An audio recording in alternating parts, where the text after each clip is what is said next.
Chapter 7, 8 और 12 का quick revision करेंगे। चैप्टर नंबर 7 का जो नाम है कोऑर्डिनेट ज्योमेट्री, जिसमें क्या है, पहले जो बेसिक नॉलेज इसमें क्या होना चाहिए, क्वाड्रेंट का नॉलेज होना चाहिए। इधर क्या होता है पॉजिटिव एक्स एक्सिस, इधर होता है पॉजिटिव वाई एक्सिस, इधर होता है माइनस एक्स एक्सिस और इधर होता है माइनस वाई एक्सिस। इसको बोलते हैं फर्स्ट क्वाड्रेंट, इसको बोलते हैं सेकंड क्वाड्रेंट, इसको थर्ड और इसको फोर्थ क्वाड्रेंट। इसमें एक्स और वाई क्या होता है, दोनों पॉजिटिव होता है। इसमें एक्स क्या होता है, निगेटिव होता है, वाई क्या होता है, पॉजिटिव होता है। इसमें क्या होता है, दोनों एक्स भी निगेटिव और वाई भी निगेटिव। थर्ड क्वाड्रेंट में दोनों क्या होता है, निगेटिव। इसमें एक्स क्या होता है, निगेटिव, और वाई क्या होता है, पॉजिटिव। इसमें एक्स क्या होता है, पॉजिटिव, वाई होता है निगेटिव। इसमें क्वेश्चन में पूछता है, कोई पॉइंट दिया रहता है, पूछता है कि distance about x axis, x अक्ष से उस पॉइंट का दूरी कितना होगा, तो डायरेक्ट आंसर हो जाएगा वाई कोऑर्डिनेट। अगर पूछेगा डिस्टेंस अबाउट वाई एक्सिस तो आंसर हो जाएगा एक्स कोऑर्डिनेट। इसका डायरेक्ट याद करने का तरीका क्या है, अगर वाई से डिस्टेंस पूछेगा तो आंसर हो जाएगा एक्स कोऑर्डिनेट। एक और चीज़ इसमें क्या याद रखना है, कभी भी जो डिस्टेंस होता है वह निगेटिव नहीं होता है। फॉर एग्जाम्पल एक क्वेश्चन है, एक पॉइंट गिवन है -8,6। यहाँ पे पूछेगा, अगर एक्स एक्सिस से डिस्टेंस पूछेगा, एक्स एक्सिस से डिस्टेंस पूछेगा तो एक्स एक्सिस से डिस्टेंस होगा वाई कोऑर्डिनेट। क्या होगा, वाई। क्यों, क्योंकि इस ये वाला डिस्टेंस और ये वाला डिस्टेंस क्या होगा, बराबर होगा। तो एक्स एक्सिस से अगर डिस्टेंस पूछेगा इस पॉइंट का तो आंसर वाई कोऑर्डिनेट है। वाई कोऑर्डिनेट क्या है, 6, तो आंसर हो जाएगा 6 यूनिट। अगर उसी तरीके से वाई एक्सिस से पूछेगा डिस्टेंस तो वाई एक्सिस इसके बीच का जो डिस्टेंस है क्या है, यहाँ पे तो दिया है -8, लेकिन डिस्टेंस क्या होता है, कभी भी निगेटिव नहीं होता, तो आंसर हो जाएगा 8। तो ध्यान रखना है कि एक्स एक्सिस से अगर पूछेगा तो वाई कोऑर्डिनेट और वाई एक्सिस से पूछेगा तो एक्स कोऑर्डिनेट। अब नेक्स्ट जो इंपॉर्टेंट इसमें जो टॉपिक है, अगर पूछेगा डिस्टेंस अबाउट एक्स एक्सिस, चलो यहाँ पर 6 यूनिट और 8 यूनिट जो बता दिए। अब हम लोग को पढ़ना है डिस्टेंस फार्मूला, जिसको हिंदी में बोलेंगे दूरी सूत्र। जिसका दो पॉइंट दिया रहता है, जिसका फार्मूला आता है डिस्टेंस का या दूरी का, इसका पहला नंबर माइनस इसका पहला नंबर, तो हो जाएगा x2 - x1 का होल स्क्वायर। और ध्यान रखना इसके बीच में प्लस होता है, तो प्लस सेकेंड कोऑर्डिनेट माइनस इसका सेकेंड कोऑर्डिनेट। तो इसका सेकेंड कोऑर्डिनेट क्या है, y2, और इसका क्या है सेकेंड कोऑर्डिनेट y1 का डिफरेंस करके क्या करेंगे, स्क्वायर करेंगे। अगर इन केस यही क्वेश्चन पूछेगा डिस्टेंस फ्रॉम द ओरिजिन, तो पहला जो पॉइंट है वो 0, 0 हो जाएगा। तो इस केस में जो फार्मूला बन के आएगा, जो पॉइंट दिया रहेगा उसको डायरेक्ट क्या करेंगे, स्क्वायर करेंगे। तो एक्स का स्क्वायर और वाई का स्क्वायर। ये फार्मूला तभी अप्लाई कर पाएंगे जब दिया रहेगा ओरिजिन से डिस्टेंस। अब नेक्स्ट जो टॉपिक इसमें पढ़ना important, section formula. Section formula में ध्यान रखना है कि 2 पॉइंट इंड का हमेशा दिया रहता है और इसे पूछेगा बीच का पॉइंट, और जो बीच का जो पॉइंट है स्टार्टिंग का m1 और m2 क्या है, रेशियो के फॉर्म में दिया रहेगा। तो x का जो फार्मूला होगा m1 × x2, पहले को दूसरे से मल्टीप्लाई करना है, एरो पर ध्यान रखना है, m1 × x2 plus m2 × x1 plus m1 plus m2। यहाँ पे x था तो x का रिजल्ट रखे, तो यहाँ पे y है तो y2, यहाँ पे x2 है तो यहाँ पे क्या जाएगा y2, यहाँ पे x1 है तो y1, नीचे का नंबर क्या रहेगा, सेम रहेगा। इसमें के स्पेशल केस क्या पढ़ना बच्चों, अगर m1 और m2 अगर आपस में क्या है, इक्वल है, इसको बोलेंगे मिड वैल्यू, हिंदी में बोलेंगे मध्य वैल्यू। क्या बोलेंगे, मध्य बिंदु। मध्य बिंदु तो डायरेक्ट याद करना है, इंड पॉइंट का x1 plus x2 divided by 2, क्योंकि मिड में है। और y का जो फार्मूला जो चेंज होगा y1 प्लस y2 अपॉन 2 हो जाएगा। जो नेक्स्ट जो इंपॉर्टेंट टॉपिक है, इसमें एक ट्रायंगल दिया रहेगा, ट्रायंगल के तीनों पॉइंट गिवन रहेगा, पूछेगा क्या है, केंद्रक। केंद्रक का मतलब होता है ऐसा पॉइंट जिससे सभी डिस्टेंस क्या हो, बराबर। इसका अगर कोऑर्डिनेट पूछेगा x, y, तो डायरेक्ट फार्मूला क्या याद रखना है, x का x1 plus x2 plus x3 divided by 3, और y का जो फार्मूला होगा y1 plus y2 plus y3। x1 y1 क्या है, केंद्रक का बिंदु, केंद्रक का बिंदु, इंग्लिश में बोलेंगे पॉइंट ऑफ सेंट्रोइड। क्या बोलेंगे? Point of centroid, point of centroid. Chapter number 7 में यही बेसिक फार्मूला है जो बच्चों ध्यान रखना है। अब हम लोग स्टार्ट करेंगे ट्रिगोनोमेट्री। अब हम लोग ट्रिगोनोमेट्री का रिवीजन करेंगे। इसमें फार्मूला को कैसे याद करना है, दो तरीके से इस फार्मूला को याद कर सकते हैं।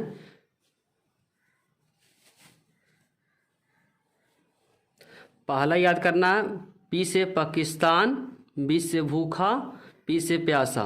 पाकिस्तान, भूखा, प्यासा। नीचे का याद करना है, हिंदुस्तान, हरा भरा।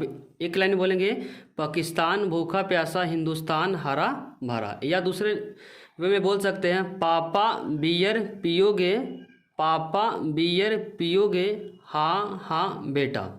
पहला जो होगा पी और एच आ रहा है, इसको बोलेंगे साइन थीटा।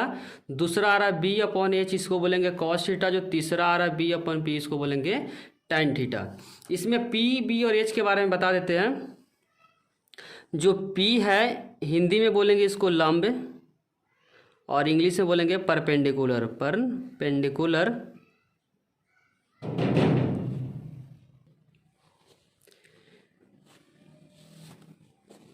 बी को बोलेंगे बेस, जिसको हिंदी में बोलते हैं आधार।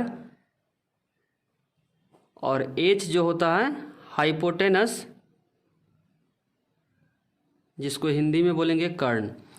जितने सारे हम लोग फार्मूला पढ़ रहे हैं, only valid for right angle triangle, only valid for समकोण त्रिभुज। जितने सारे फार्मूला पढ़ रहे हैं सब वैलिड किसके लिए है? Valid for right angle. Right angle ऐसा ट्रायंगल होता है जिसमें एक 90 डिग्री होता है। तो यहाँ से साइन थीटा इक्वल में क्या आ गया? P upon H cos theta B upon H, और लास्ट टैन थीटा इक्वल में पी अपॉन बी। अब साइन का जो रिसिप्रोकल होता है वो कॉसेक थीटा होता है, इसीलिए इसको क्या कर दिए? रिसिप्रोकल कर दिए। जो हर है वो क्या हो गया? अंश हो गया, और अंश हर हो गया, मतलब न्यूमरेटर डिनोमिनेटर हो गया, और डिनोमिनेटर नोमरेटर हो गया। जैसे एच क्या है यहाँ पे? डिनोमिनेटर, तो क्या हो गया? न्यूमरेटर, और यहाँ पे न्यूमरेटर है तो डिनोमिनेटर। कॉस थीटा का रिसिप्रोकल होता है सेक थीटा, तो जस्ट इसको क्या कर दिया? रिसिप्रोकल कर दिया। टैन थीटा का जो रिसिप्रोकल होता है कॉट थीटा। अब यहाँ पे हम लोग एक राइट एंगल ट्रायंगल को बनाए हुए हैं, जिसमें ध्यान रखना यहाँ पे पूछेगा सी से, जैसे यहाँ पे दिखा हुआ सी से देखने पर, ऑन द सी, तो जहाँ से देखना है उसके सामने वाला हमेशा ध्यान रखना कि लंब, जिसको बोलेंगे परपेंडिकुलर। और जो 90 डिग्री के जो सामने होता है जिसको बोलेंगे लॉन्गेस्ट साइड, लॉन्गेस्ट साइड हमेशा राइट एंगल में क्या होता है? हाइपोटेनस होता है। जो बच जाता है वो क्या होता है? बेस होता है। फिर से रिपीट कर देते हैं, जहाँ से देखेंगे उसके जस्ट सामने वाला जो साइड होगा वो हमेशा क्या होगा? परपेंडिकुलर होगा। और जो लॉन्गेस्ट साइड होगा वो हमेशा क्या होगा? हाइपोटेनस होगा, जिसको हिंदी में कर्ण बोलेंगे। और जो रिमेनिंग जो साइड हो गया वो क्या होगा? आधार, जिसको बोलेंगे बेस। जैसे सी से देखिए। अब सेकेंड केस अगर ए से देखेंगे, तो ए से देखेंगे तो सामने वाला क्या हो जाएगा? लंब, जिसको बोलेंगे परपेंडिकुलर। और लॉन्गेस्ट साइड हमेशा क्या होगा? हाइपोटेनस। जो रिमेनिंग साइड हो गया वो आधार हो गया, जिसको बोलेंगे बेस। नेक्स्ट जो इंपॉर्टेंट टॉपिक है, साइन का रिसिप्रोकल क्या बताया? Cosec theta. कॉस का रिसिप्रोकल सेक थीटा, और टैन थीटा का रिसिप्रोकल कॉट थीटा। अब एक इंपॉर्टेंट फार्मूला टैन थीटा का। टैन थीटा का फार्मूला होता है sine theta upon cos theta, और कॉट होता है टैन का रिसिप्रोकल, तो सिंपल क्या कर दिए? उल्टा कर दिए, cos theta upon sine theta. एक इंपॉर्टेंट फार्मूला और है, sine square theta plus cos square theta equal में 1। अब यहाँ से दो फार्मूला अगर निकालेंगे, अगर साइन स्क्वायर निकालेंगे यहाँ से साइन स्क्वायर थीटा, तो कॉस स्क्वायर क्या है? प्लस में, तो राइट से जाकर क्या हो जाएगा? माइनस हो जाएगा, 1 माइनस कॉस स्क्वायर थीटा। मतलब बेसिक फार्मूला याद रखना, उसके बाद क्या करना? डेरिवेशन भी आना चाहिए। अगर कॉस स्क्वायर यहाँ से निकालेंगे तो साइन इधर जाकर क्या हो जाएगा? माइनस हो जाएगा, तो यहाँ से कॉस स्क्वायर भी निकल सकता है, 1 माइनस साइन स्क्वायर थीटा। मन बेसिक फार्मूला याद होना चाहिए। उसका जो नेक्स्ट इंपॉर्टेंट जो फार्मूला इसके अंदर sec square theta minus tan square theta equal में 1, यहाँ से एक फार्मूला बन गया A square minus B square का जो फॉर्म होता है ए प्लस बी और ए माइनस बी। तो ए यहाँ पे सेक थीटा है तो एक बार हम लिख सकते हैं प्लस में, एक बार लिखेंगे माइनस में। तो sec theta plus tan theta और sec theta minus tan theta equal में क्या आ जाएगा 1। अब नेक्स्ट जो इंपॉर्टेंट फार्मूला है कॉसेक स्क्वायर थीटा, एक बार प्लस में एक बार फिर से क्या लिखेंगे माइनस में, तो इसको लिख सकते हैं cosec theta plus cot theta, एक बार प्लस में लिखेंगे एक बार माइनस में cosec theta minus cot theta equal में 1। नेक्स्ट यहां से अगर कॉसेक स्क्वायर निकालेंगे तो माइनस है तो उधर क्या जाएगा प्लस हो जाएगा। तो कॉसेक स्क्वायर थीटा का जो फॉर्मूला यहाँ से निकल के आ गया 1 प्लस कॉट स्क्वायर थीटा। अगर कॉट स्क्वायर थीटा निकालेंगे तो इसको राइट साइड अगर भेजेंगे तो क्या हो जाएगा, यहाँ से एक और फॉर्मूला डिराइव हो गया cot square theta. Cot square theta को राइट साइड लेकर गए हैं, इसको लेफ्ट साइड लेकर गए तो यहाँ से एक और फॉर्मूला निकल गया कॉसेक स्क्वायर थीटा माइनस 1। अगर इन सब चीज़ों का याद नहीं हो रहा तो बेसिक जो फार्मूला बता रहे हैं उसको बच्चों याद करके जाना पेपर में। पहला इंपॉर्टेंट है, सेकंड इंपॉर्टेंट है, थर्ड इंपॉर्टेंट है, फोर्थ इंपॉर्टेंट है, फिफ्थ इंपॉर्टेंट है। बेसिक जो सिक्स इंपॉर्टेंट है बाकी को छोड़ देंगे, बस पता होना चाहिए कैसे फार्मूला डिराइव्ड हो रहा है। फिर सेवेंथ और 8। अब हम लोग पढ़ना है इंपॉर्टेंट एंगल। इंपॉर्टेंट एंगल में क्या है, जो स्टैंडर्ड फॉर्म है 0 डिग्री, 30 डिग्री, 45, 60 और 90। इसमें फर्स्ट रो को अच्छे से याद करना, बाकी हम बता दें कैसे याद करना। जैसे साइन का याद करना, साइन 0 0, साइन 30 1/2, साइन 45 1/√2, साइन 60 √3/2 और साइन 91। कभी कभी क्वेश्चन पूछता है कि किस एंगल पे साइन थीटा और कॉस थीटा इक्वल होता है, तो 1/√2 पे इक्वल है एंगल पूछेगा तो 45 पे।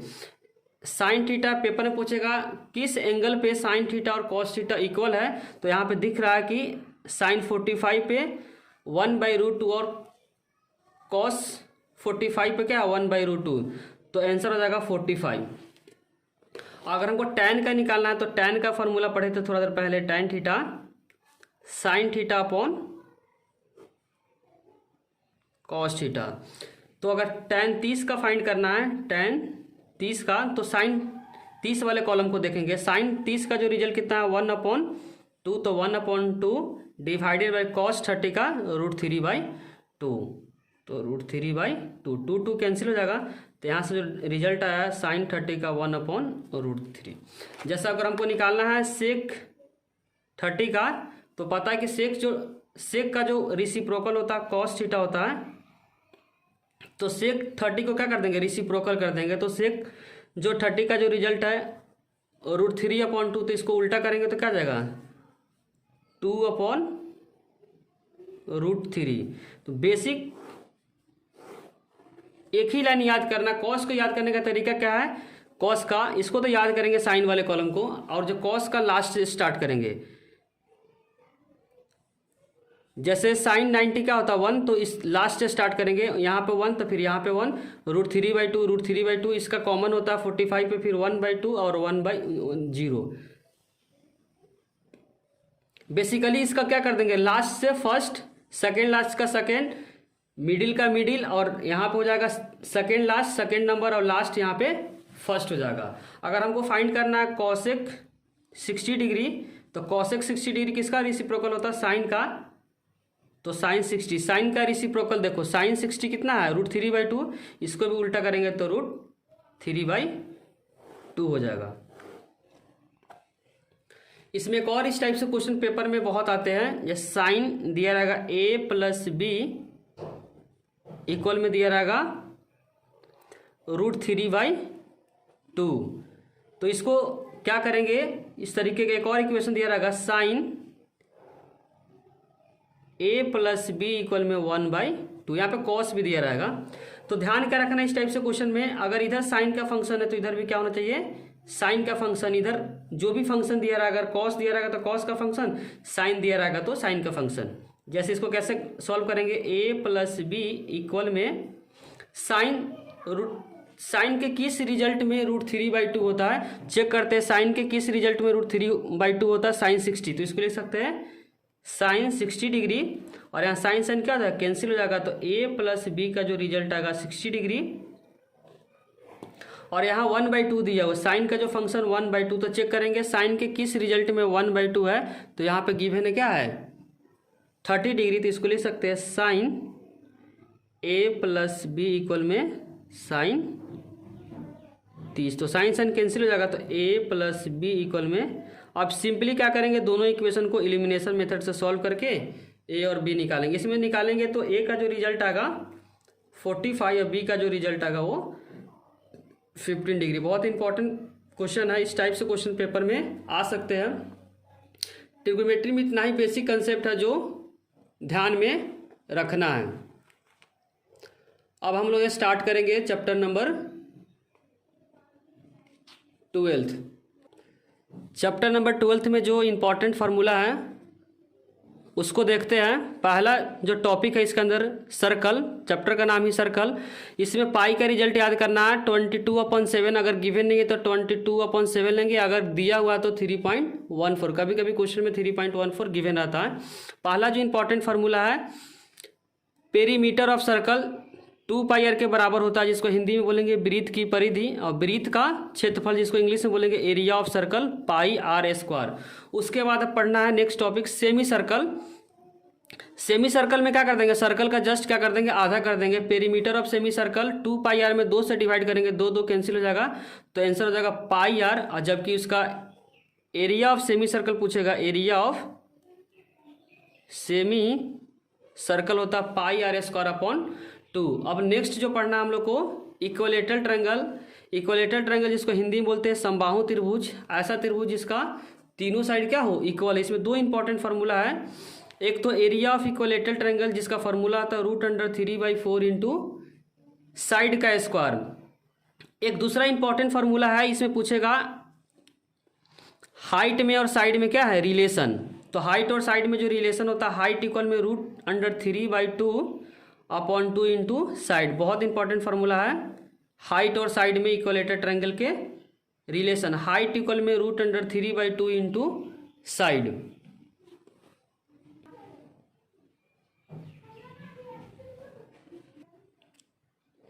नेक्स्ट जो इंपॉर्टेंट फार्मूला है इसके अंदर लेंथ ऑफ आर्क। तो लेंथ ऑफ आर्क इसको बोलते हैं, जैसे कोई सर्कल दिया हुआ, सर्कल में इस वाले पार्ट को बोलते हैं लेंथ ऑफ आर्क, ए से बी, जिसको हिंदी में बोलते हैं संगत चाप की लंबाई। ए से बी की डिस्टेंस पूछेगा, तो इसका फार्मूला होता है θ/360 इंटू 2πr।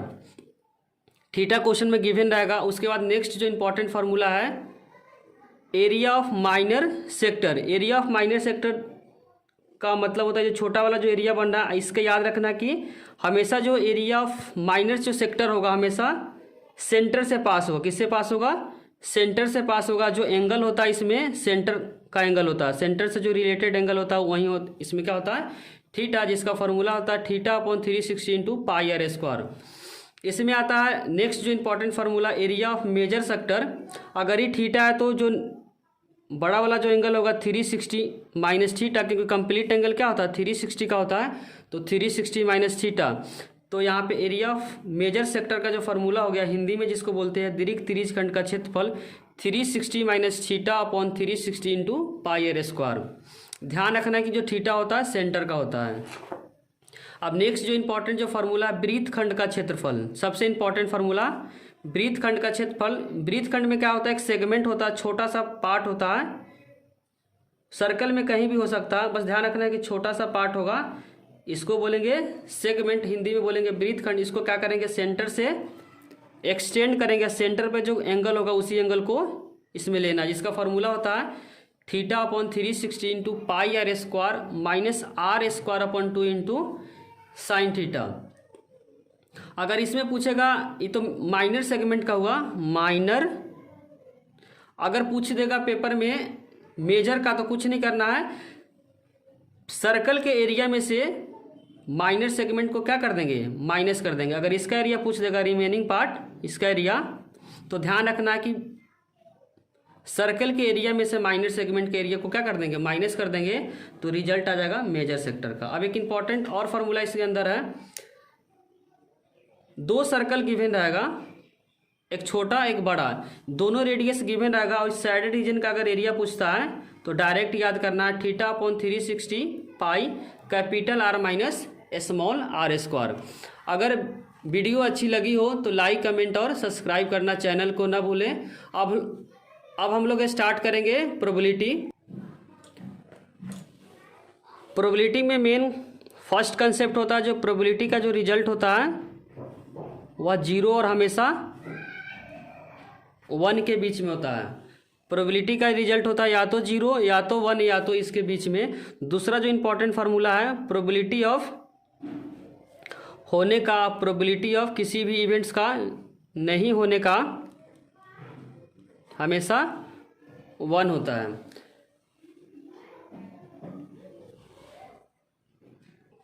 अब नेक्स्ट जो इम्पोर्टेंट टॉपिक है प्लेइंग कार्ड्स, इसमें नेक्स्ट इम्पोर्टेंट जो टॉपिक है प्लेइंग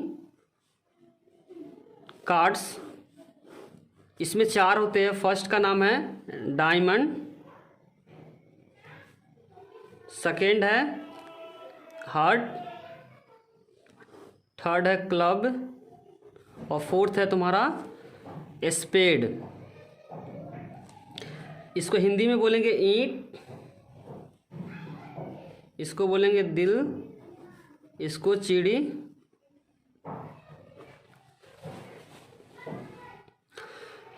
और दोनों मिलकर ही डायमंड और जो हार्ट है वो दोनों मिलकर रेड के अंदर आता है, रेड, और स्पेड और जो क्लब होता है वह होता है ब्लैक।